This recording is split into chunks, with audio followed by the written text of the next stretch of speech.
Malta, antes do vídeo começar, e se gostam deste tipo de conversas sobre futebol, tenho certeza que vão gostar também do livro que escrevi nos últimos tempos, que se chama Para Além da Tática, Uma Visão de Jogo, onde exploramos várias temáticas com contributos dos mais diversos intervenientes do jogo.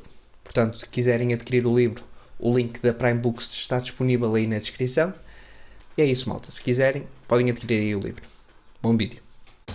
I prefer the sex. I prefer really not to speak. If I speak, I am in big trouble. In big trouble. And I don't want to be in big trouble.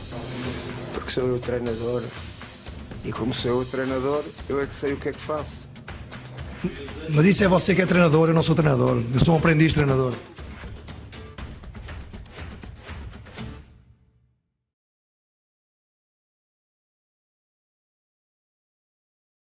Olá a todos, sejam bem-vindos a mais um episódio da Visão do Jogo. Hoje trago José Boto. José, muito obrigado por ter aceitado o convite. É realmente um prazer estar a falar consigo. O prazer é todo meu e vamos lá a isso então.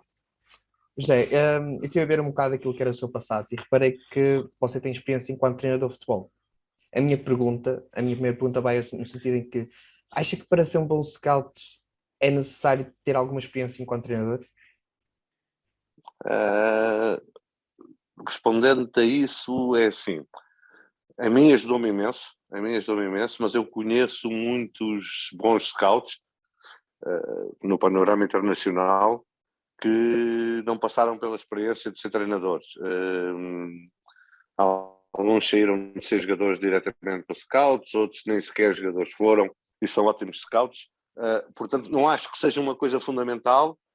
A mim ajudou-me imenso porque consigo, como se costuma dizer, calçar os sapatos do treinador, percebes? Entendê-lo às vezes melhor e ajudar na relação com o treinador, porque consigo pôr-me no lugar dele.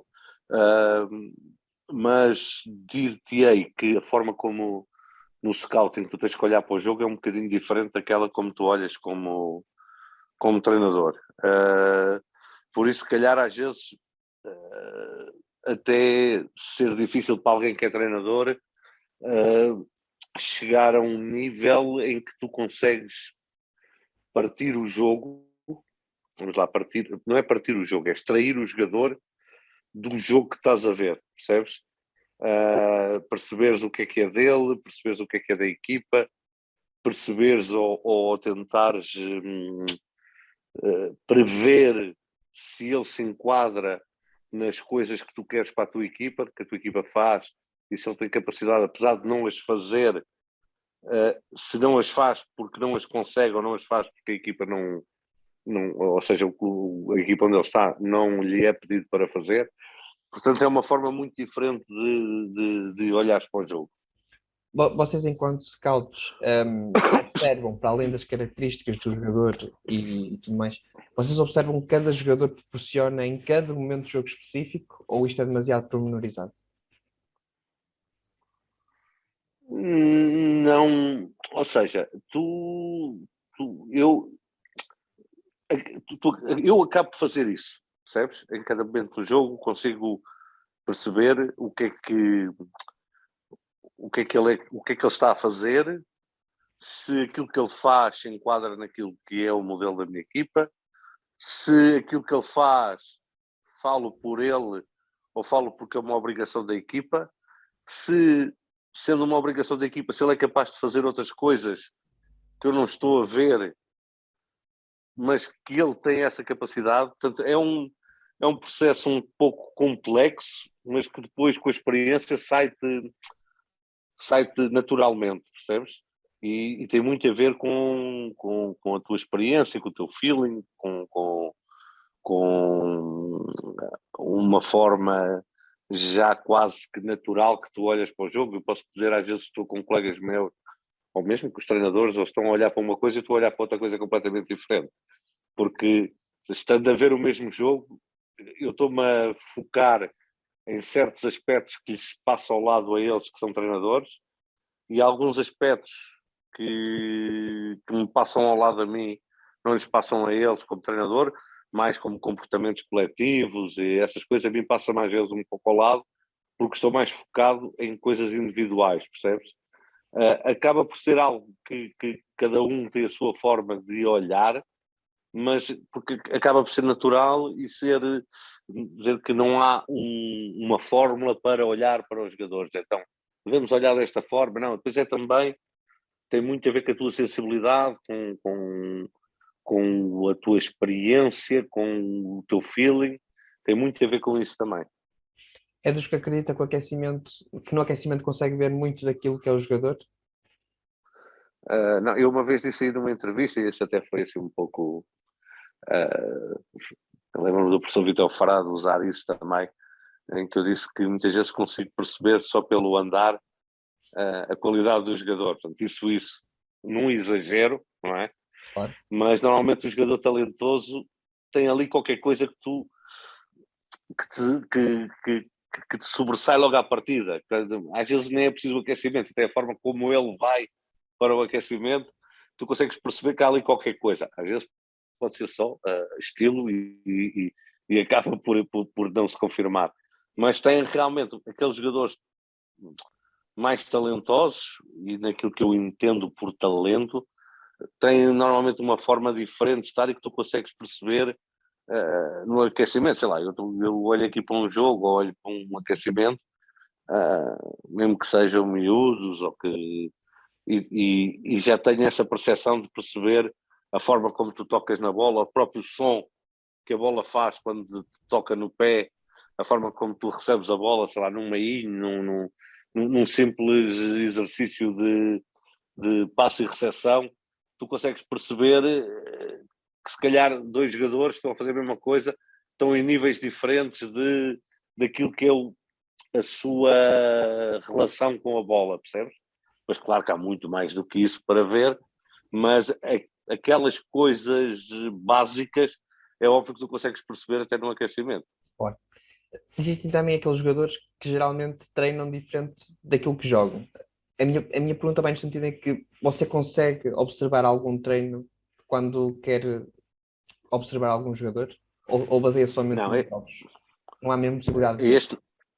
este nível é impossível tu veres um treino. A este nível é impossível para toda a gente, muito menos para quem anda à procura de jogadores e que as pessoas conhecem. Não, é impossível tu, neste momento, teres qualquer observação naquilo que é o treino, porque isso não existe, não é? Os centros de treino são fechados, os treinos são fechados até aos adeptos, até aos jornalistas, quanto mais a pessoas que vão lá para retirar jogadores.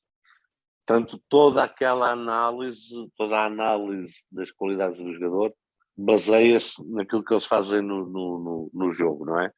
E no fundo é isso que tu procuras, o que é que o jogador faz no jogo, não é? Porque aquilo que faz no treino depois não tem correspondência no que faz no jogo. Portanto, um jogador que treina muito bem, mas depois joga sempre mal, também não nos interessa, não é? Portanto, ou dizer, ele treina muito mal, mas joga sempre bem, se calhar até está a treinar bem e nós é que achamos que ele está a treinar mal, mas portanto, aquilo que é o produto final é aquilo que nos interessa. É óbvio que depois queremos saber N coisas sobre que também são difíceis de saber, sobre o seu caráter, sobre a forma como encara a profissão, como encara o treino, essas coisas todas. Nós tentamos saber, não sendo fácil, porque é sempre de uma forma através de outras pessoas, nunca é de uma forma direta. Estou a falar a este nível, a um nível profissional. E acaba por ser sempre informações que carecem de fiabilidade a 100%, percebes? Ok. Olha, eu estive a ler uma entrevista sua, já não me lembro de que entidade, em que você diz isto aqui. Se andas com metodologias, quando chegas a uma conclusão, já o jogador mudou 2 vezes do clube. Eu pergunto-lhe, o que é isso das metodologias de scouting? E então como é que isso conta o seu trabalho? Somente na base da experiência? Não, eu não me lembro de ter dito isso. Já dei tantas entrevistas que já devo ter dito isso de certeza, e se tu estás a dizer, acredito perfeitamente. Embora eu posso te explicar se calhar o sentido em que disse isso, ou o contexto. Porque muitas das vezes aquilo que me perguntam é qual é a metodologia correta para a observação de um jogador. Portanto, deve ser observado 5 vezes, 6, 10, 4 em casa, 4 fora, por scouts diferentes. E, portanto, se tu segues à regra alguma metodologia que tu tens para o scouting, imagina, portanto, eu conheço, não é o meu caso, eu sou muito anárquico e deixo os meus scouts serem também bastante anárquicos naquilo que são as suas observações. Mas imagina que tu tens, e eu conheço clubes que têm, sei lá, os jogadores têm que ser observados 3 vezes em contexto de casa, 3 vezes em contexto de jogarem fora. Outros que têm com os jogadores para fazeres um relatório a contratar ou a aconselhar, tem que ser observado pelo menos 3 vezes ao vivo, nesses contextos que eu te disse, mais não sei quantas vezes de vídeo, observado por 2 ou 3 scouts diferentes. E aquilo que eu te quero dizer é que a forma como o mercado é agressiva, muitas vezes tu segues à risca ou à regra aquilo que são vá lá, a tua metodologia de fazer scouting, é o tempo em que que eu já disse que o jogador já mudou de clube 2 vezes ou 3, porque é tão agressivo, o mercado está tão agressivo, ou pelo menos estava antes da pandemia, e agora acalma um pouco, mas continua a ser um mercado super agressivo, e isso faz com que muitas vezes aquilo que faz realmente a diferença é a tua capacidade, não é uma capacidade que tu vês melhor que os outros ou não, é de decidir rápido, tal como os jogadores, não é? Uma das coisas que faz a diferença é a capacidade de decisão, é tu decidires bem e rápido, porque se demoras muito tempo a tomar a decisão, fazendo uma analogia com o jogo, a pressão chega de todos os lados e tu já não consegues sair dali de onde estás, porque já apareceram uma série de clubes que já observaram um jogador, que já tomaram a decisão, e depois tu vais ou tens uma capacidade financeira grande que te permite lutar com a maior parte dos clubes. Não tem sido o caso dos clubes onde eu trabalhei, que são clubes que, sendo bons, a capacidade financeira não é enorme, e isso faz com que tu tenhas de tomar decisões rápidas, por isso tu tens que muitas vezes decidir rapidamente. E depois isso também tem muito a ver com o teu instinto, com o teu feeling, de perceber, sei lá, tu olhas para um jogador, estás a ver imagina um torneio qualquer de um europeu de sub-17, e há ali um jogador que está a sobressair muito, e que tu percebes que se ele continua assim nos próximos jogos, vai chamar a atenção de toda a gente vai perguntar quanto é que ele custa, e então tu tens que fazer um trabalho, exatamente, tens que fazer um trabalho rápido, que é, e tens que pensar assim, como é que eu só vi este jogo e que realmente este jogador teve um nível altíssimo e tem tudo aquilo que eu preciso para a minha equipa, tem tudo aquilo que eu gosto, como é que eu vou reduzir o risco de tomar uma decisão que naquele momento é baseada só num jogo. Hoje tu tens ferramentas, se tu quiseres trabalhar a sério, que te permitem, tu chegas ao hotel e colocas e vês os últimos jogos todos, os últimos 20, 30, 40, 50 jogos, depende do jogador, não é? Estamos a falar de uns 17 anos, cá não tem tantos, mas que te permite observar o que é que aquele jogador fez, comparares com aquilo que observaste no momento e se calhar tens de tomar a decisão baseada num trabalho que fizeste de 24, 48 horas, baseado muito naquilo em vídeo e não tão ao vivo, porque tu sabes que mais um jogo daquele jogador e tu não tens qualquer hipótese, porque os outros clubes todos estão ali para observar, são clubes mais poderosos a nível económico e até a nível de nome, e tu não vais ter qualquer hipótese, então tens de tomar uma decisão que é muito rápida E como é que tu retiras o risco dessa decisão? É trabalhando mais, é olhares para ires ao iScout ou ao Instat e observares numa noite, veres ali 4, 5, 6 jogos daquele jogador, perceberes se aquilo que tu viste é realmente aquilo que é o jogador, e tomares essas decisões. Quando tu tens também esse poder de decisão. Muitas vezes os scouts também não têm esse poder de decidirem, não é? Ok. Mas eu instruo os meus scouts para trabalharem assim. Para no dia seguinte me apresentarem um relatório sobre aquele jogador, baseado naquilo que viram, mas também baseado naquilo que trabalharam durante a noite ou durante o dia, para chegarem àquela conclusão, e foram rápidos, e depois a decisão já é minha, percebes? Claro. De olhar e dizer assim, vamos avançar para este jogador, porque realmente também tenho essa noção que se não avançarmos neste momento já não vamos ter hipótese. Relativamente aos seus scouts, então, você, para além de procurar jogadores e treinadores, procura também scouts? Sim, normalmente eu vou-te explicar o que é que eu tenho, o que é que tem sido a minha experiência, que é diferente daquilo que pode ser o melhor ou o normal. Eu vou-te falar daquilo que eu tenho feito até hoje. Claro. Porque é assim, é um mundo muito fechado, um mundo muito fechado, onde não é fácil tu entrares, porque as oportunidades de trabalho hoje até são bem melhores do que eram há 10 anos atrás, onde não havia muita gente a fazer isto, não havia muitos clubes a apostarem nisto, hoje já há, felizmente. Mas o que é que um clube procura num scout? Procura, como é óbvio, todas aquelas coisas que todos vocês estão a imaginar, portanto, o conhecimento do jogo, a capacidade de trabalho, de trabalhares muito, de veres muitos jogos por dia sem te desfocares, porque não é fácil. Não é fácil tu olhares para o jogo. Se calhar é fácil tu veres 3 jogos por dia como adepto, mas como trabalho acabas às tantas por te desfocar.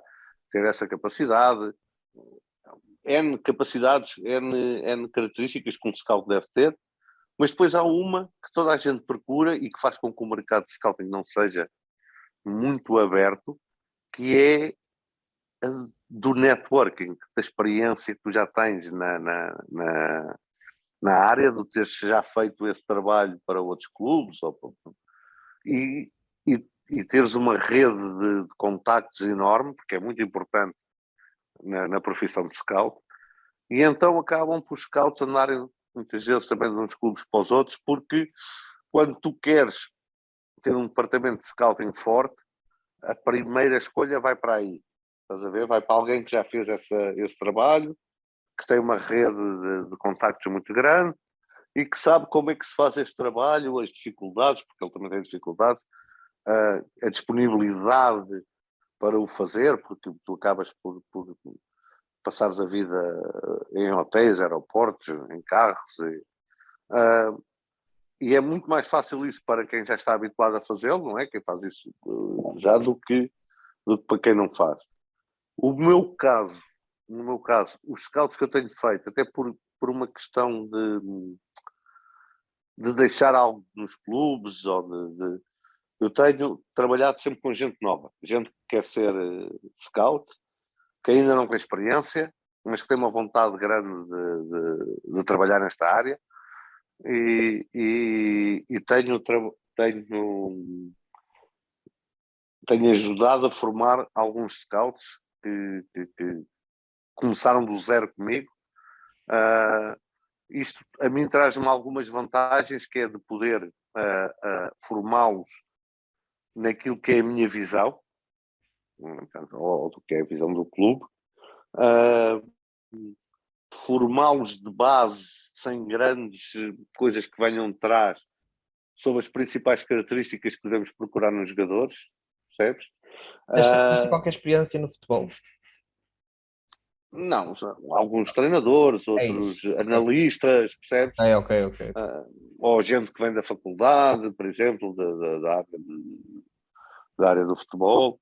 Portanto, tudo gente assim com esse background, mas tudo gente nova, E para tu teres uma ideia, pronto, um dos que formei comigo, que entrou comigo, ele era analista do Karpaty, que era um clube, era e é um clube na Ucrânia, em Lviv, e eu trouxe-o para o Shakhtar, portanto, abri uma espécie de concurso para scouts, onde vieram várias pessoas concorrer. Eu fiz uma entrevista, fiz alguns trabalhos para aqueles que passaram na primeira entrevista, pedi-lhes para fazer alguns trabalhos para eu perceber como é que eles olhavam para o jogo, como é que eles apresentavam as ideias deles. E um dos que começou a trabalhar comigo é neste momento aqui, meu assistente aqui no PAOK. Portanto, foi alguém que começou comigo e continua comigo, porque é alguém que eu reconheço um valor grande e tem 32, 33 anos. Portanto, para teres uma ideia, portanto, é alguém que foi formado nesta ideia que eu tenho, muitas vezes porque também sai mais barato aos clubes, também é verdade, porque a malta que quer começar não pede tanto do que um scout que já tem alguma experiência, mas os meus departamentos de scouting têm sido formados assim. Ok, ok. Minha próxima questão, eu ia lhe perguntar quais é que eram as características que procurava num scout, mas você já me respondeu a isso. A minha próxima questão vai então ao papel do treinador relativamente ao seu trabalho, ou seja, qual é a preponderância do treinador no seu papel enquanto diretor desportivo? Pronto, isso depende muito, não depende de mim, nem depende do treinador, depende daquilo que é a política do clube. E pronto, e eu, ao longo destes anos, passei por todas as situações possíveis e imaginárias, onde o treinador tem um papel preponderante, onde tem a última palavra na escolha dos jogadores, até situações em que o treinador nem sequer sabe os jogadores que nós vamos comprar, mas isso depende daquilo que é a ideia do clube para a sua estrutura do futebol. Eu acho que os clubes devem ter uma ideia bem clara daquilo que querem para a sua equipa de futebol, para aquilo que é a sua forma de jogar, para aquilo que é a sua política desportiva e a sua política de negócio, que não deve depender nunca do treinador. Ou seja, o treinador deve entrar, adaptar-se àquilo que é a política do clube. Portanto, um exemplo, sei lá,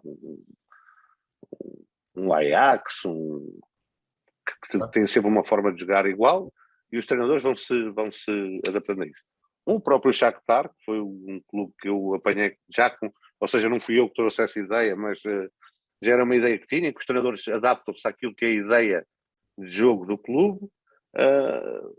Isto tem uma vantagem muito grande, na minha opinião, e é isto que é, sendo que o treinador é sempre o elo mais fraco, quando os resultados não são bons, o treinador é sempre o primeiro a sair, seja lá onde for, em que clube for, em que país for. Uns aguentam-se mais tempo, outros menos, mas é sempre assim. O clube tem que ter uma política e ter pessoas capazes de definir essa política que sejam do clube, ou seja, que não estejam dependentes daquilo que é o resultado dos resultados do treinador, porque senão, imagina, numa época desportiva, tu deixas, ou seja, num clube em que tu deixas ao critério do treinador a escolha dos jogadores, uma época desportiva que corra mal, como corre muitas vezes a muitos clubes, em que trocas 3 vezes de treinador, 3 vezes tu vais ter 3 pessoas, se calhar com ideias completamente diferentes, a trazerem-te jogadores, e tu acabas a época com 50 e tal jogadores, um gasto de dinheiro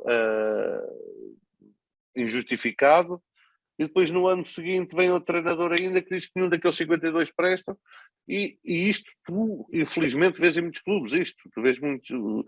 Eu não concordo, felizmente tenho trabalhado em clubes que têm uma política desportiva bem definida, em que o treinador, como é óbvio, tem o seu papel. Para tu dar um exemplo, se calhar é mais fácil com exemplos palpáveis.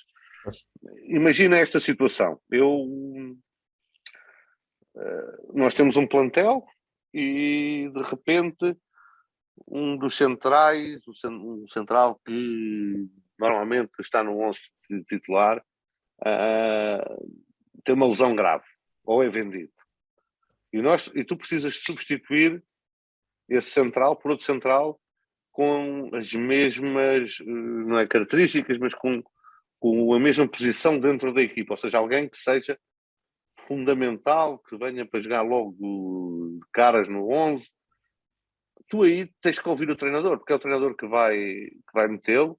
Agora, tens que ouvir o treinador dentro daquilo que são as tuas escolhas, as tuas do clube. Não é? O clube tem 3, 4 soluções.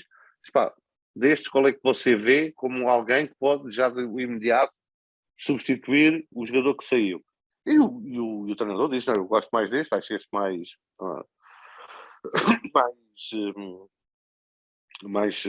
pronto para jogar já, e é este que eu quero.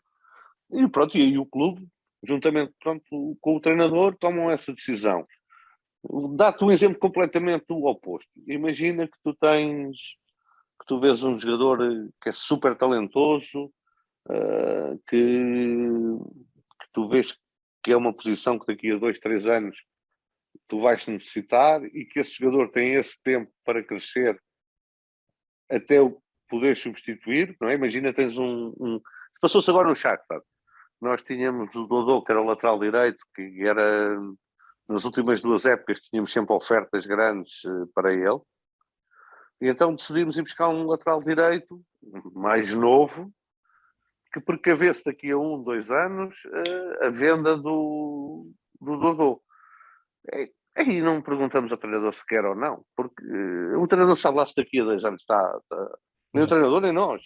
Está lá. Tem que ser uma decisão, do clube. O clube acha que vai vender aquele jogador nesse período de 2 anos, precisa de precaver alguém para aquela posição, tem ali uma oportunidade de trazer alguém que pode fazer esse papel daqui a 2 anos, e então aí compra sem perguntar ao treinador. Sem perguntar ao treinador, porque é que vai perguntar ao treinador uma coisa que é para daqui a 2 anos ou 3 anos e o treinador sabe lá se está cá ou não. Não faz sentido nenhum, percebes? Geralmente é muito Portanto, caro, não é? aquilo que eu acho tem que haver algum compromisso, como é óbvio, mas principalmente tu tens que ter uma política desportiva que te permita teres um grupo de jogadores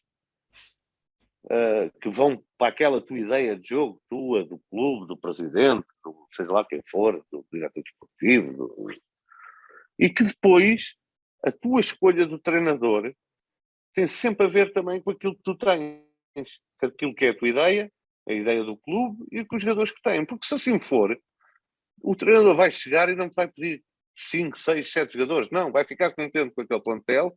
Se calhar vai-te pedir um jogador ou 2 porque tem ali algumas nuances em relação ao treinador passado, em termos de algumas coisas que quer e precisa de um jogador mais com estas características ou aquela. E isto, em termos de rentabilidade e de gestão do clube, é tudo muito mais racional do que andares a deixar tudo nas mãos do treinador. Claro. De acordo. Percebo perfeitamente. Pegando então no seu caso do PAOK, quais são qual é o plano a médio prazo para o clube? E já agora vou-lhe fazer outra questão mais específica, que é porquê a contratação de Filipe Soares? Que tipo de características vai acrescentar ao modelo de jogo deste PAOK? Bem, o PAOK é algo que eu ainda não estou muito à vontade, no sentido de que foi uma mudança brusca e inesperada, porque passou-se tudo muito rapidamente. Eu estava no Shakhtar, tinha contrato por mais 1 ano e meio.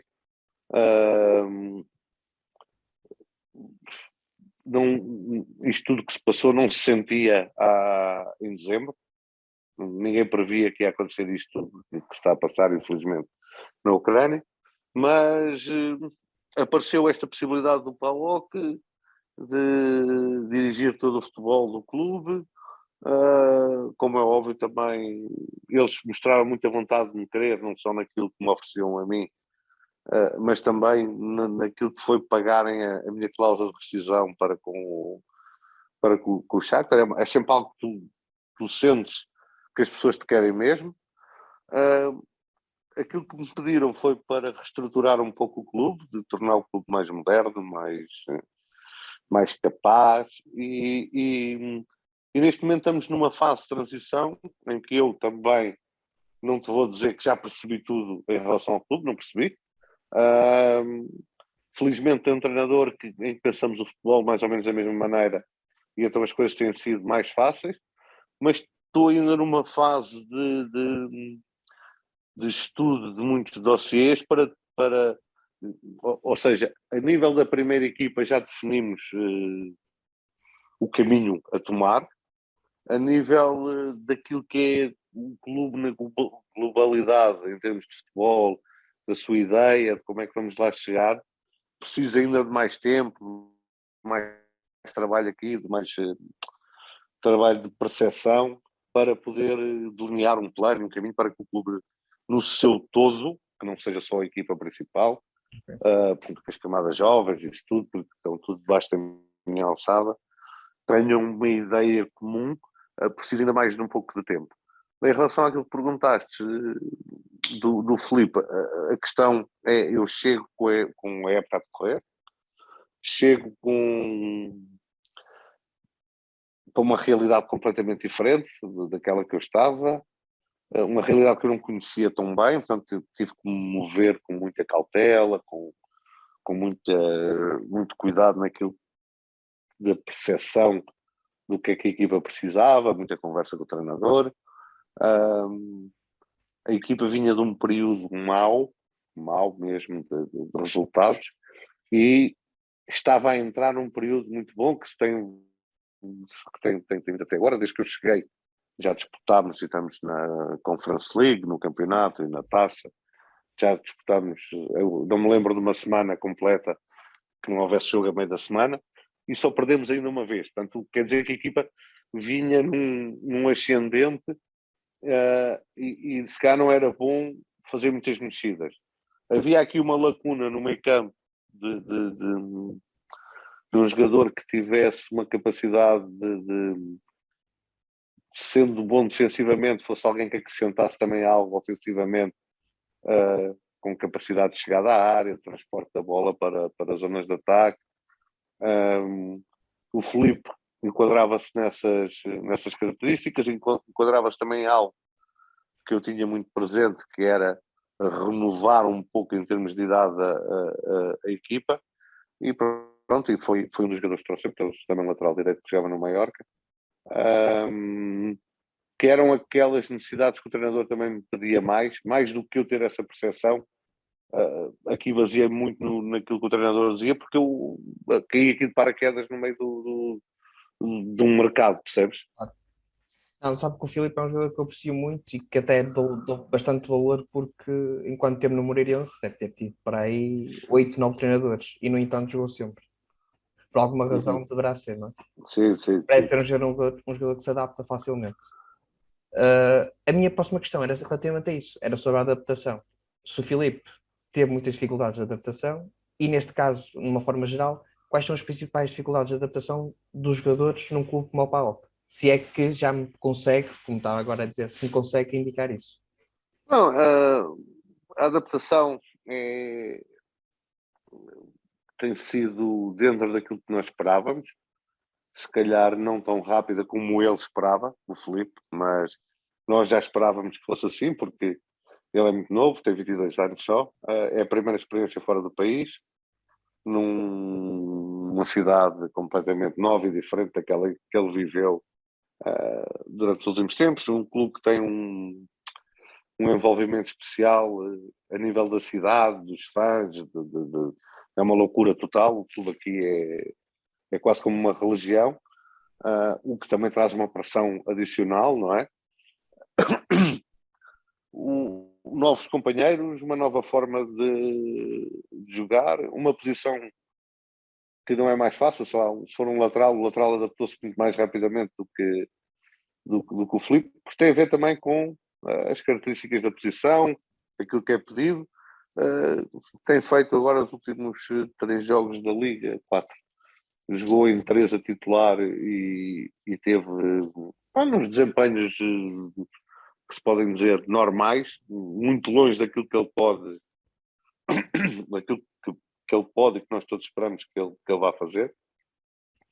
Mas está toda a gente tranquila, porque sabemos que é um processo que não é fácil para um jovem de 22 anos que chega a um país com uma língua completamente diferente, com um alfabeto diferente, com muita coisa diferente, com um peso muito grande. Vocês cá não têm muita noção do que é o clube aqui, é o que eu digo, é uma religião, mas também com o apoio de toda a gente, ninguém está à espera que ele seja já amanhã.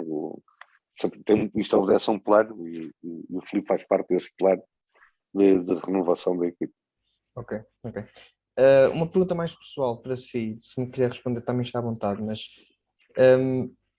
quais é que acredita terem sido as suas melhores contratações e as suas piores contratações? Não estando aqui em questão sequer a qualidade, porque se você eventualmente contratou, de certeza que pensava, ou eventualmente foi demonstrado que o jogador tinha qualidade. Estamos a falar aqui é de pegar num jogador e adaptá-lo a um contexto. Qual é que você acredita que foram as suas melhores e as suas piores? E se não quiser dizer as piores, também Depende. Não. Eu até não gosto de falar, é das melhores. Porque normalmente a gente fala sempre das coisas boas, não é? É sempre, eu fiz isto, eu fiz aquilo, nunca falamos das coisas más. Eu, normalmente, até nas entrevistas todas que eu prefiro falar daquelas que foram desilusões para mim, percebes? Claro. Que tinha uma esperança enorme e normalmente falo sempre do mesmo jogador, porque era realmente um jogador que eu acho que tinha uma capacidade enorme para ter tido uma carreira completamente diferente da que teve, que foi o Juricic. Apesar de estar a jogar na Liga Italiana, no Sassuolo e tal, não se pode dizer que seja Claro. mau, não é? Jogar assim, mas tinha capacidade para muito mais e foi realmente uma desilusão grande, porque era um jogador em quem eu depositava muitas esperanças. Agora, depois depende daquilo que tu olhas, ou seja, aquilo que é importante para um clube é o rendimento que esse jogador tem nesse clube. E então aí há muitos falhanços, não é? Sei lá, o Jovic foi um falhanço no Benfica, Sim. mas está no Real Madrid agora, não é?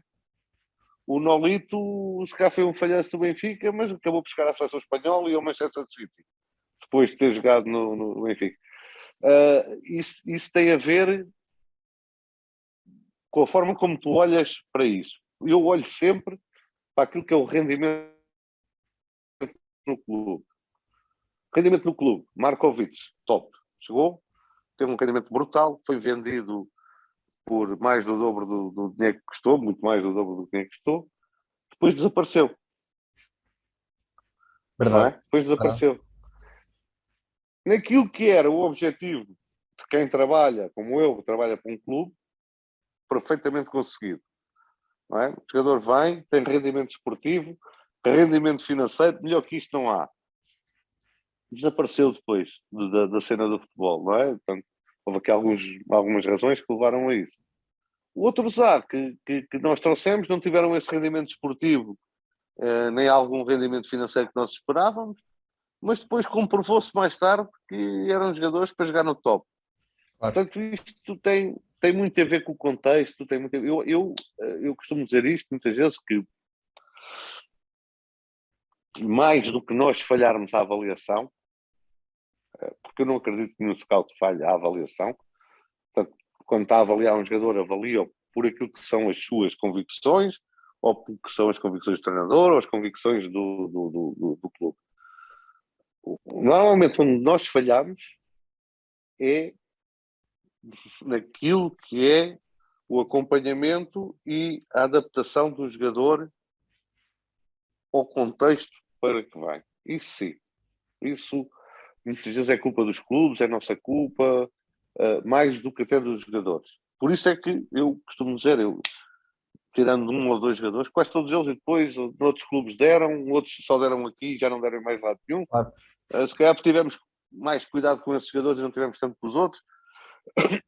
Mais do que erros de avaliação, há muitos erros naquilo que é a adaptação do jogador aos novos contextos, na gestão de expectativas, que também é muito importante, dos jogadores. Portanto, o jogador que chega aqui, que tem a expectativa que vai ser ele a grande vedeta da equipa, e depois disso não se passa. Como é que tu geres essas expectativas, percebes? O jogador que vem num contexto mais pequeno, onde é ele e mais 10, chega a um contexto maior e não é ele e mais 10, é ele e mais 20 e tal, e muitas vezes ele é o 20º e tal. Mas já Como é existe que tu preparação geres para essa? isso. Já existe preparação para isso. Sim. Nós, por exemplo, no Shakhtar fazíamos um trabalho desculpa, espetacular a esse nível de acompanhamento e de cuidar daquilo que é o investimento do clube. Percebes? Porque tu estás a fazer um investimento e depois não podes deixar o investimento assim nas mãos do treinador, agora você aí, pronto, veja lá o que é que isso dá. Não. O clube tem que cuidar do investimento que fez. E cuidar do investimento que fez passa por muitas coisas, passa por ver como é que o jogador se está a adaptar, como é que é a sua alimentação, quais são as suas expectativas, como é que se relaciona com a imprensa, como é que se relaciona com os colegas, e ter gente sempre pronta para ajudar a metê-lo no caminho certo para chegar àquilo que é o objetivo. Por isso é que o clube gastou dinheiro nele, que se torne um jogador importante na equipa, não é? Não achar que ao fim do mês, pronto, é um flop, já não vai ser jogador. Não, gastamos dinheiro, vamos pô-lo no lugar certo. Eu, pela experiência que depois tive no Shakhtar, acredito que com um bom trabalho desses, tu não tens depois erros de avaliação, porque tu avalias para aquilo que tu queres, não é? Depois é uma questão de os fazer crescer e de fazer terem o caminho certo para chegarem onde a tua avaliação te diz que eles podem chegar. O scouting tem que ser acompanhado. José, vamos agora então às 3 perguntas do público que eu tenho aqui. O Rafa pergunta: olá José, que conselhos daria a quem gosta da área do scouting e quer começar? Desde livros, artigos, formações, conselhos. Obrigado e boa sorte. Bem, neste momento existem muitos cursos aí de scouting. Epá, sinceramente, não vou dizer se são bons, são maus, porque não os conheço. Já dei algumas formações para alguns, mas é uma coisa muito isolada, não consigo te dar como é que é o pacote inteiro. Mas pelo menos uma coisa tem, é de gente interessada nisso. Se calhar os clubes também olham já para esses cursos para irem buscar algumas pessoas ali, não é? Para começar. Isso eu sei que acontece. Se calhar é bom começar por aí. Em termos de livros, de artigos, não há muita coisa, porque lá está, o scouting é uma área muito sensível, muito fechada nos clubes, portanto, não é passível de estudo. Ou seja, enquanto o treino, tu abres a porta do treino para as pessoas irem estudar o treino, não é? E depois da prática faz a teoria, da teoria ensina-se as pessoas, e tu tens essa aprendizagem pode ser feita através daquilo que foi teorizado da prática. No scouting não, como é muito fechado, ninguém abre as portas para estudar como é que trabalha ou como é que funciona o departamento de scouting do Benfica, do Sporting do Porto, do PAOK, do Shakhtar. Ninguém abre as portas para isso. São áreas muito nevrálgicas, portanto são muito pouco estudadas, há muito pouca teoria sobre o que é feito na prática, percebes? Há alguma teoria que nada tem a ver com a prática, porque não foi estudada, não é baseada na prática, porque os clubes fecham, as pessoas que trabalham nisto, fecham muitas portas ao estudo disto.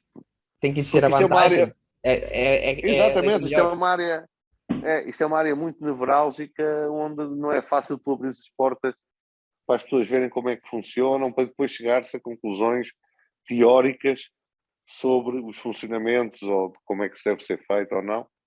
Aquilo que eu digo é isso. Portanto, agora esses cursos acho que é uma boa forma, pelo menos, de estarem ligados a pessoas que têm o mesmo interesse, de se abrir algumas portas e, acima de tudo, prepararem-se para se surgir uma oportunidade, de estarem preparados para agarrarem, percebe? Claro. Essa é a coisa mais importante. Uma pergunta do José. Boas tardes, como se constrói um bom relatório sobre um atleta? Eu acho que isto era uma questão que estaríamos aqui uma hora a falar. Não, e vou dizer, se calhar vou ser assim um bocadinho, até não é mal entendido, mas polémico talvez. A forma como tu apresentas o relatório é algo pouco importante. Ou seja, a construção de um relatório é algo pouco importante porque o que é importante é a relação dos scouts, o chief scout, o diretor desportivo, a relação de confiança. Isso é que é muito importante, porque eu costumo dizer, eu quero que os meus scouts tenham liberdade e se sintam à vontade para me poderem ligar a qualquer hora e dizer, pá, acabei de ver aqui um jogador que não sei o que, temos que ver este jogador. Tenham essa liberdade, percebes? Porque isso faz toda a diferença. Mais do que me fazerem um relatório todo bonito, põe na base de dados, eu nunca olho para aquilo. Depois daqui a uns tempos, pá, então ninguém me falou deste jogador. Falou, pus lá na base de dados, no relatório todo bonito. Muitas vezes passa-se isto também. Portanto, eu acredito muito é numa base de confiança. Eu confio em ti, confio naquilo que tu vês aquilo que eu quero para o meu clube, para o clube, e tens a liberdade de, entre aspas, me chateares por telefone, por mensagem, por um WhatsApp, dizer assim, vê este jogador, tem estas características, é mesmo aquilo que nós andamos à procura. E depois, essa simples mensagem, como é uma coisa direta e me faz ir ver o jogador, é muito mais importante do que um relatório todo bonito, percebes? Que não me faz ir ver o jogador. Ok. Última pergunta, também do Rafa. Quais considera que vão ser os próximos talentos a despontar na Europa nos próximos anos? Isto parece aqui... não sei a que realidade é que ele quer dizer, mas deixo isso Sim. consigo. Depende muito, não é? Depende muito. Há jogadores que eu vou vendo aí, principalmente em alguns torneios de sub-17, sub-19, não estou a falar de Portugal, a nível mundial, em que tu percebes que vão ser jogadores com um talento fora de série. Felizmente há nestas gerações de 2001 até 2004, que é mais ou menos 2003, que é aquilo que eu conheço. Abaixo disso já 2004, 2005 ainda não conheço. Embora, por exemplo, no Brasil já conheça bastante a geração de 2004. Há ali muitos bons jogadores, muito bons jogadores. Acho que, por exemplo, para dar nomes, que as pessoas gostam sempre de nomes, e para não falar aqui de Portugal, acho que o Vinícius, o lateral direito que o Shakhtar comprou, e agora aconteceu isto, e ninguém sabe bem o futuro desta gente, é um jogador de 2004, vai seguramente ser um dos melhores jogadores do mundo na posição, alguém que se vai destacar naquela posição de lateral direito. O ponta de lança do Botafogo também é um 2004, o Mateus Nascimento, que já joga na primeira equipa, é alguém que tu nem precisas de olhar muito para perceber que é um jogador com coisas muito diferentes dos outros e que vai seguramente ser um dos melhores do mundo. O Kaique, que está no Manchester City, que é 2003, também com certeza daqui a 4 ou 5 anos vai ser daqueles talentos que toda a gente vai falar. Pronto, já falei de 3 jogadores, Bons já acho que já chega, e que todos de 2004, 2003, que seguramente são jogadores que vão estar no alto nível, no top nível nos próximos anos. Pronto, olha, José, passa então para aquela parte da entrevista em que lhe pergunto se prefere uma coisa ou outra e em que não pode justificar o porquê de preferir determinada coisa. Isso é mais fácil, assim. Não sei se é. Cuidado, não costuma Eu ser. sei, eu sei, eu sei que não é, eu sei que não é. Mercado brasileiro ou mercado português? Brasileiro, Mercado nórdico ou africano? nórdico, O idioma é um entrave a uma contratação? Sim ou não? não, Num extremo, procura mais capacidade de desequilíbrio na velocidade e drible ou capacidade de finalização? velocidade e drible, Um ponta de lança pode jogar bem durante 5 jogos sem ter feito qualquer golo? Sim ou não? sim. Prefere um médio que esteja constantemente a soltar a bola ou aquele que gosta de progredir com ela?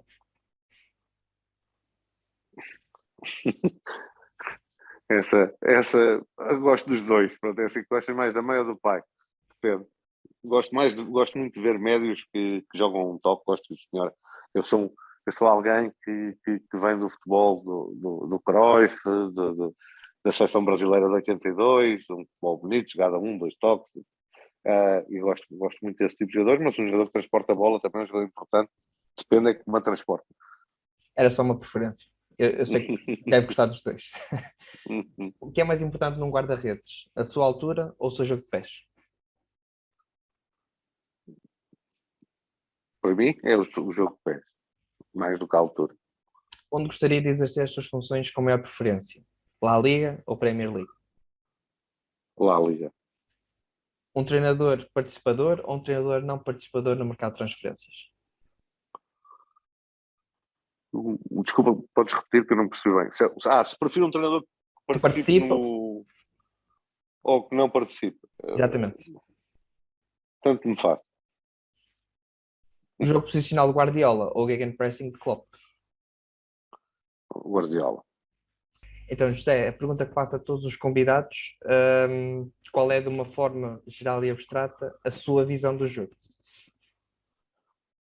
O jogo, para mim, de uma forma mesmo abstrata, é uma paixão.